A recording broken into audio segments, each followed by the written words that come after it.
Nous sommes venus ce matin, comme vous l'avez tous couvert, pour procéder à la dédicace de mon ouvrage La République des Carrés, Notto Diobass Smart City, qui, comme vous le savez, est une réponse à 4 problématiques majeures que nous avons dans nos communes au Sénégal, mais en général dans nos communes dans le continent africain.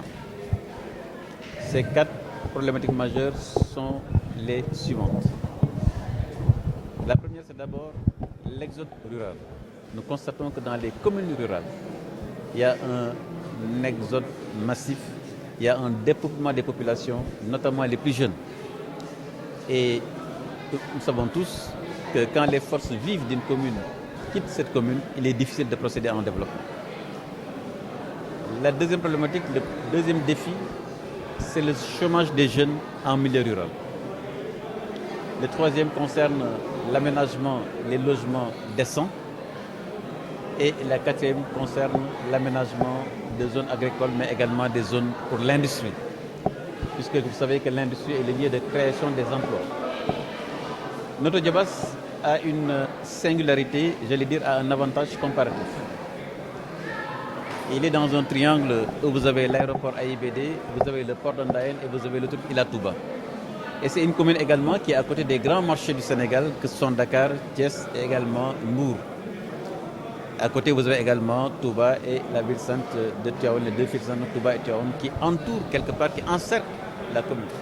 Donc cela veut dire en termes de marché, en termes d'infrastructures de transport et de déplacement, la commune est bien dotée. C'est la raison pour laquelle nous avons donc lancé donc ce plan qui s'appelle Notto Diobass Smart City pour justement répondre à ces problématiques, mais en fixant 3 engagements majeurs. Le premier engagement, c'est d'abord la sécurisation foncière. Faire en sorte que chaque personne qui a un foncier qui respecte les lois puisse disposer d'un papier lui permettant de le sécuriser et demain de pouvoir le transmettre de génération en génération. Le deuxième engagement concerne l'aménagement et logement pour chaque population de la communauté de Diobass, qu'ils puissent disposer d'un logement décent, à savoir soit une parcelle aménagée, soit accompagner cette personne à travers la construction pour que justement cette personne puisse disposer de logements décents. Parce qu'il n'est pas acceptable que le monde rural soit condamné à avoir que des logements précaires. Le troisième engagement concerne l'aménagement agricole, mais également l'aménagement pour l'industrie. Parce qu'il ne faut pas se voiler la face. La création d'emplois passe nécessairement par la création d'entreprises, et c'est à travers donc les zones industrielles, à travers des entreprises agricoles, mais qui respectent l'humain, qui respectent les populations locales, en partenariat avec ces populations, que nous allons justement faire en sorte que nos parents qui quittent les villages pour aller à Dakar souvent, ou à Thiès, ou dans les autres villes, pour faire un travail informel, souvent très peu valorisant, que nous puissions justement les fixer à travers des entreprises vertes qui respectent l'environnement, mais également qui respectent les droits des citoyens. Donc voilà un peu les 3 axes fondamentaux donc, du plan Notto Diobass Smart City, et qui va au-delà de la commune de Notto Diobass, qui va au-delà des frontières pour être simplement un modèle qui est applicable à toute commune du Sénégal, qui a des potentialités, qui a des spécificités, qui peut justement valoriser pour sa population. 1. Sécuriser le foncier. 2. Un aménagement pour un logement décent. Et 3.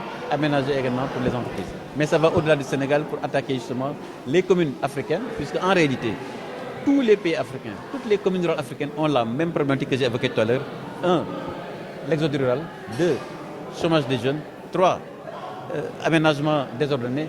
Et tous ces éléments-là qui font que justement nos populations dépeuplent ces communes. Et naturellement, quand les forces vives dépeuplent une commune, il est extrêmement difficile de faire un développement.